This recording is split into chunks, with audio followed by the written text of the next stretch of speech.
মমতার মন্ত্রী সিদ্দিকুল্লার বিরুদ্ধে সরব হয়েছেন দলেরই একাংশ। 2024 বিধানসভা নির্বাচনে প্রার্থী হিসেবে সিদ্দিকুল্লাকে না চাওয়ার স্লোগান তুলে ইতিমধ্যে রাস্তায় নেমেছেন কর্মীরা, যেখানে দেনুর পঞ্চায়েতের প্রধান উপপ্রধানরাও বিক্ষোভে অংশ নিয়েছিলেন। এবার আবার পঞ্চায়েত সমিতির সভাপতির কণ্ঠেও বিধায়কের বিরুদ্ধে ক্ষোভ চরমে উঠেছে। মন্তেশ্বরের বিধায়ক তথা রাজ্যের মন্ত্রী সিদ্দিকুল্লা চৌধুরী নিজের বিধানসভা এলাকার কোনো কর্মসূচিতে যোগদান করেন না, আসার কোনো প্রয়োজনই মনে করেন না। মন্ত্রীর বিরুদ্ধে সরাসরি ক্ষোভ প্রকাশ করলেন নিজের দলেরই মন্তেশ্বর পঞ্চায়েত সমিতির সভাপতি আহমেদ হোসেন শেখ। রবিবার 21 জুলাইয়ের সমর্থনে মন্তেশ্বর বাজারে এক কর্মসূচির আয়োজন করা হয়েছিল।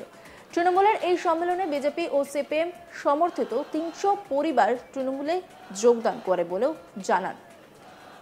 যোগদানকারীদের মধ্যে বিজেপি সিপিএম এর পঞ্চায়েত ভোটের 7টি বুথের প্রার্থীরা এদিন তৃণমূলে যোগদান করেন বলে তৃণমূলের পক্ষ থেকে জানানো হয়। তৃণমূলের দাবি, এত সংগঠন মজবুত হচ্ছে, কিন্তু এদিনের কর্মসূচিতেও অধরা ছিলেন বিধায়ক। কর্মসূচি শেষে সাংবাদিকদের মুখোমুখি হয়ে আহমেদ হোসেন শেখ বলেন, মন্তেশ্বর ব্লক তৃণমূল কংগ্রেসের পক্ষ থেকে মন্তেশ্বর অঞ্চল তৃণমূল কংগ্রেসের ব্যবস্থাপনায় 21 জুলাই শহীদ স্মরণের সভাকে সাফল্যমণ্ডিত করার উদ্দেশ্যে মন্তেশ্বর ব্লকের 13টি অঞ্চলে প্রধান উপপ্রধান সহ দলীয় নেতৃত্বদের নিয়ে এই কর্মী সম্মেলন।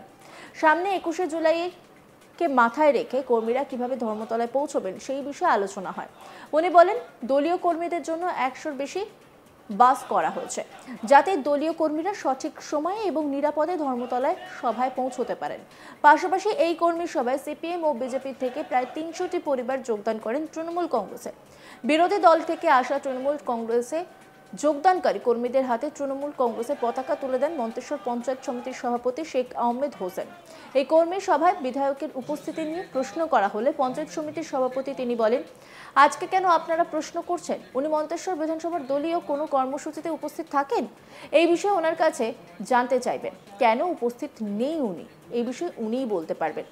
বিধায়ক মন্তেশ্বর ব্লকের কোনো কর্মসূচিতে যোগদান করেন না, উনি কোনো কর্মসূচিতেই আসেন না, উনি তো প্রয়োজনই মনে করেন না। আহমেদ হোসেন শেখ কি বলছেন শুনব।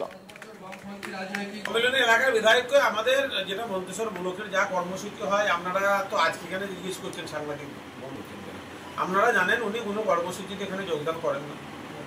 হ্যাঁ, উনি এখানে কর্মসূচিতে তো আসেনি না, কর্মসূচি উনি তো প্রয়োজনই মনে করেন না, তার ব্যাপার তিনি বলবেন। সম্মেলনে এলাকার বিধায়ককে আমাদের যেটা মন্তেশ্বর ব্লকের যা কর্মসূচি হয়, আপনারা তো আজকে এখানে জিজ্ঞেস করছেন সাংবাদিক বন্ধুকে, আপনারা জানেন উনি কোনো কর্মসূচিতে এখানে যোগদান করেন না। হ্যাঁ, উনি এখানে কর্মসূচিতে তো আসেনি না, কর্মসূচি উনি তো প্রয়োজনই মনে করেন না, তার ব্যাপার তিনি বলবেন। মন্তেশ্বর ব্লক এবং মন্তেশ্বর গ্রাম পঞ্চায়েত আমরা 21 জুলাইকে সামনে রেখে, শহীদ স্মরণে 21 জুলাইকে সামনে রেখে আমাদের আজ থেকে সম্মেলন শুরু। কর্মীদের নিয়ে আজকে আমাদের একটা বুথ ভিত্তিক সম্মেলন মন্তেশ্বর পঞ্চায়েতে আমরা এখান থেকে আজকে শুরু করলাম। এই সম্মেলনে আমরা দেখেছেন আমাদের মন্তেশ্বর যে আমাদের এই যে 17টা বুথ নিয়ে আমাদের এই পঞ্চায়েত, আমরা কিছু কিছু বুথে আমাদের সত্যকে অস্বীকার করার জায়গা নেই, কিছু কিছু বুথে আমরা দুর্বল ছিলাম। যেমন আমরা শুরু করেছি 21 জুলাই শহীদ দিবসে যাওয়ার জন্য এই অঞ্চল থেকে আমরা 8টা বাস করেছি, যেটা কলকাতার উদ্দেশ্যে ডাইরেক্ট রওনা হলো। তার সাথে সাথে আমাদের 300 পরিবার বিজেপি এবং সিপিএম থেকে তাদের ডেজিগনেশন এবং যারা আমাদের তৃণমূল কংগ্রেসের প্রার্থীর প্রতিদ্বন্দ্বিতা করেছিল, বিজেপিতে নাই ছিল, সেই সব ক্যান্ডিডেটরা তারা সকলেই আজকে আমাদের এখানে যোগদান করেছে। আমরা এতে থেকে মন্তেশ্বর পঞ্চায়েত আরও শক্তিশালী হলো। আমরা ব্যাপক ভোটে মন্তেশ্বর থেকে আমরা জিতবো, এই আশাটুকু আমাদের আছে। এটা মন্তেশ্বর টোটাল গ্রাম থেকেই যোগদান করেছে। এই সম্মেলন থেকে আমাদের বার্তা দেওয়া হয়েছে যে প্রথমে আমাদের 21 জুলাই ব্যাপক সংখ্যক লোক আমাদের এই ব্লক থেকে যেতে হবে। 111টা বাস আমরা ইতিমধ্যে আমরা পেয়েছি। এখনকি বিভিন্ন কোনো যত বড় পঞ্চায়েতে 10টা 12টা করে দেওয়া হয়েছে। এখান থেকে আমরা সম্পৃক্তির বার্তা আমরা দিয়েছি। আমাদের সভাপতি কুমারজিৎ পান, আমাদের অঞ্চলের সভাপতি শিশু কুমার ঘোষ মহাশয় নেতৃত্বে এই অঞ্চল আরও শক্তিশালী হবে এবং আমরা সুষ্ঠু পরিবেশে এই দলকে স্বীকৃতি ঘটানোর জন্য রাজনৈতিকভাবে বিজেপির মোকাবেলা করব, রাজনৈতিকভাবে আমরা সিপিএমের মোকাবেলা করব। এটা কোনো অশান্তির মধ্যে দিয়ে নয়, শান্তির বাতাবরণ এবং সম্প্রীতির বার্তাকে সামনে রেখে আমাদের এই সম্মেলন। অবশ্য মন্তেশ্বরে বিধায়ক তথা মন্ত্রী সিদ্দিকুল্লার বিরুদ্ধে এই ক্ষোভ এদিনই প্রথম নয়। মন্ত্রী সিদ্দিকুল্লা চৌধুরী ইতিমধ্যেই কালনা থেকে সরাসরি ঘোষণা করে দেন আগামী বিধানসভা নির্বাচনে তিনি মন্তেশ্বর বিধানসভায় দাঁড়াবেন ও জয়লাভ করবেন। তারপর থেকে দলীয় কর্মীদের ক্ষোভ সামনে এসে পড়ে। কয়েকদিন আগেই সিদ্দিকুল্লাকে চাই না বলে মন্তেশ্বরের দেনুরে স্লোগান তুলে পথে নামেন তৃণমূলের প্রধান উপপ্রধানরা। বিধায়ক তথা মন্ত্রীকে দলের কর্মীদের ক্ষোভের কথা জানালে তিনি অবশ্য বলেন সারা বাংলা তাকে চায়, তাই এখানে কে কি চাইলো তা ধর্তব্যের মধ্যে থাকে না। সিদ্দিকুল্লা চৌধুরী তৃণমূল বিধায়ক কি বলছেন শুনবো।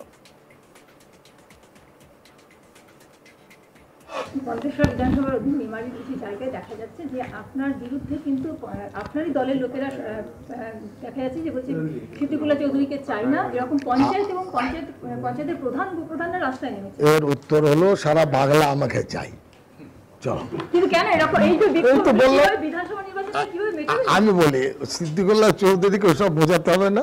সারা বাংলা আমাকে যখন চায়, কে চায় না, কে মাইনাস হলো না হলো সেটা কোনো ধর্তব্য নয়। তবে দলীয় গোষ্ঠীকন্দল প্রকাশ্যে আসায় অস্বস্তিতে তৃণমূল নেতৃত্ব। তৃণমূল জেলার সহ সভাপতি তথা রাজ্য নেতা দেবু টুডু বলেন বড় দল হলে মতানৈক্য থাকে, আর আগামী বিধানসভা নির্বাচনে কে টিকিট পাবে সেটা নির্ভর করছে নেত্রী মমতা ব্যানার্জি ও অভিষেক ব্যানার্জির উপর। তাই এখন থেকে লাফিয়ে বিক্ষোভ করে কোনো লাভ নেই। দেবু টুডু কি বলছেন শুনবো। তৃণমূল কংগ্রেস মানুষকে নিয়ে তৃণমূল কংগ্রেস মানুষ ভিত্তিক দল, ক্যাডার ভিত্তিক দল নয়। যেমন সিপিএম বিজেপি ক্যাডার ভিত্তিক, ক্যাডাররা যেটা বলে সেটা দলে হয়, কিন্তু আমাদের তৃণমূল কংগ্রেস মানুষের জন্য দল। মানুষ যেটা বলবে সেটাই দলে কার্যকারিতা পায়, সেটাই কার্যকর হয়। আমাদের দলের সমস্ত সিদ্ধান্ত কোথায় কে দাঁড়াবে সেটা সম্পূর্ণ মমতা ব্যানার্জি এবং আমাদের প্রধান সেনাপতি অভিষেক ব্যানার্জি ঠিক করবেন। এর বাইরে আমরা যে কেউ ভাবলেও এর বাইরে কিছু হবে না। সব কিছুর জন্য মমতা ব্যানার্জি আছে। আর যারা ভাবছে গোষ্ঠীকন্দল, তারা মূর্খের স্বর্গে বাস করছে। তৃণমূলে ওইসব গোষ্ঠীকন্দল নেই। হ্যাঁ, হয়তো কোথা কাটাকাটি কোথাও সমস্যা এগুলো থাকতে পারে এবং ঠিক সময়ে মিটে যাবে। এখানে এটা কোনো বিষয় নয়। তৃণমূলে গোষ্ঠীকন্দল বলে কোনো বিষয় নয়। হয়তো কোথাও কোথা কাটাকাটির সমস্যা একটা তো থাকবে। এত বড় পরিবার, এখন বিজেপি সিপিএম উঠে গেছে। অন্যান্য খবরের আপডেটের জন্য অবশ্যই নজর রাখুন আজ তাক বাংলার ইউটিউব স্ট্রিমিংয়ে। লাইক, কমেন্ট, শেয়ার এবং সাবস্ক্রাইব করতে ভুলবেন না।